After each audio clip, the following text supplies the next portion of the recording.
Daawwattoota keenya oduu gaggabaaboon isiniif dhiyeessaa. Jalqaba irratti mata dureewwan oduu isinitti himuudhaan itti aansuudhaan bal'ina isaa kanan isin dhaggeeffachiisu ta'a. Oduu keenya jalqabaatiin godina Walaayittaatti balaa tiraafikaa mudatee lubbuun namoota 15 darbe. Oduu biraatiin jiraattonni magaalaa Maqalee waraanni marsaa lammaffaa eegaluu danda'a jechuudhaan sodaa guddaa keessa jiraachuu isaanii ibsaniitu jiru. Dhimma kanarratti yaada jiraattota magaalaa Maqalee kanaan isiniif gabaasu ta'a.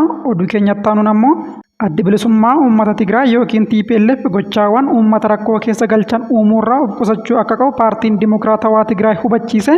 Paartiin Dimokiraatawaa Tigraay ibsasaa keessatti maal jedhee gabaasa bal'aa kan dhageessan ta'a. Oduu keenya xumuraatiin ammoo manni amantaa makaana Yesuus Itoophiyaa ibsa baaseen godina Jimmaa aanaa seexamaa magaalaa Gaattiraatti namoonni jibba amantaa keenyaa qaban wal gurmeessuudhaan gocha suukkanneessaa amantoota keenyaa fi qabeenya isaanii irratti raawwataniiru jedhee haleellaa kanas balaaleffateetu jira.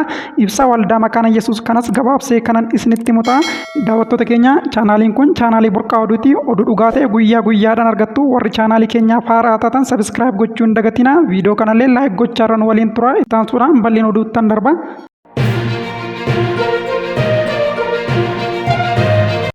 Godina Walaayittaatti balaa tiraafikaa mudatee lubbuun namoota 15 darbe.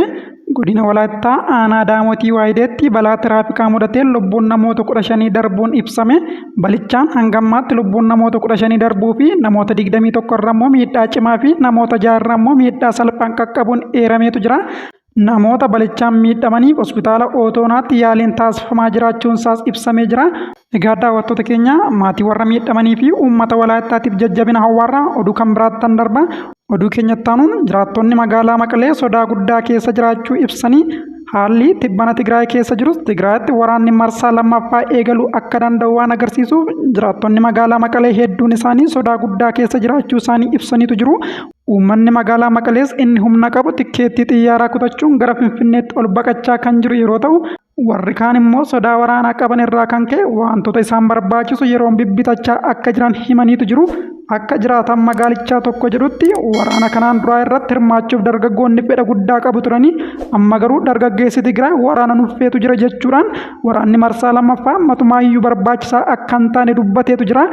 Waraanni TPLF fi mootummaa federaalaa gidduutti gaggeeffamee ture waliigaltee Piriitooriyaatiin dhaabbatee uummannis haga tokko kan nagaa argate yoo ta'u, yeroo ammaa kana garuu wal dhabdee hooggantoota TPLF garee Dabratsiyooniin durfamuu fi garee bulchiinsa yeroo naannichaa obbo Geetaachoo Raddaan durfamu gidduutti uumameen waraanni irra deebi'ee ka'uu danda'a sodaan jedhu uumamuudhaan uummannis yeroo ammaa kana yaaddoo guddaa keessa galuu isaanii ibsaniitu jiru. Gama biraatiin immoo waliigaltee nagaa Piriitooriyaan waraanni Tigraay dhaabbachuutti kan hin gammanne mootummaan Eertiraa wal dhabdee hooggantoota Tigraay gidduutti uumame akka carraatti fayyadamuudhaan waraana marsaa lammaffaa Itoophiyaa irratti eegaluuf yaada akka qabu miidiyaaleen gabaasaatii jiru. Oduu keenya kan biraatiin addi bilisummaa uummata Tigraay yookiin TPLF gochaawwan uummata rakkoo keessa galchan uumuurraa of qusachuu akka qabu paartiin Dimokiraatawaa Tigraay hubachiise. Hooggantoonni paartichaa haala waqtaawaa ilaalchisee miidiyaaleef ibsa kennaniin naannoo Tigraayitti gochaawwan garee adda bilisummaa uummata Tigraay uuman uummata irratti dhiibbaa qaqqabsiisaa jiraachuu dura taa'an paartichaa Dr. Aragaawii Baree ibsuudhaan haala waqtaawaa naannichaa hordofee qaamoleen karaa adda addaa uummata Tigraay irratti dhiibbaa uumaa jiran gochicharraa akka of qusachuu qaban gaafatanii waliigalteen nageenyaa Piriitooriyaa fedhii uummataa kan kabachiise rakkoo turan karaa nagaan akka furaman karra kan bane waliigaltee seenaa qabeessa ta'uu ibsichi eereetu jira. Yaa ta'uutii waliigaltichi karaa guutuun hojiirra akka hin oolle gareen adda bilisummaa uummata Tigraay gufuu ta'aa jiraachuusaas ibseetu jira. Gareen kun qabeenya bara aangoorra ture kuufate nan dhaba sodaa jedhuun ajandaalee adda addaa uumaa jiraachuu eeruudhaan adeemsicharraa akka of qusachuu qabus hubachiise. Fedhiin uummataa nageenyaa fi misooma ta'uu himuudhaan mootummaan federaalaa waliigaltee Piriitooriyaa guutummaatti hojiitti hiikuuf tattaaffii taasisaa jiru cimsee akka itti fufuu qabus gaafateera.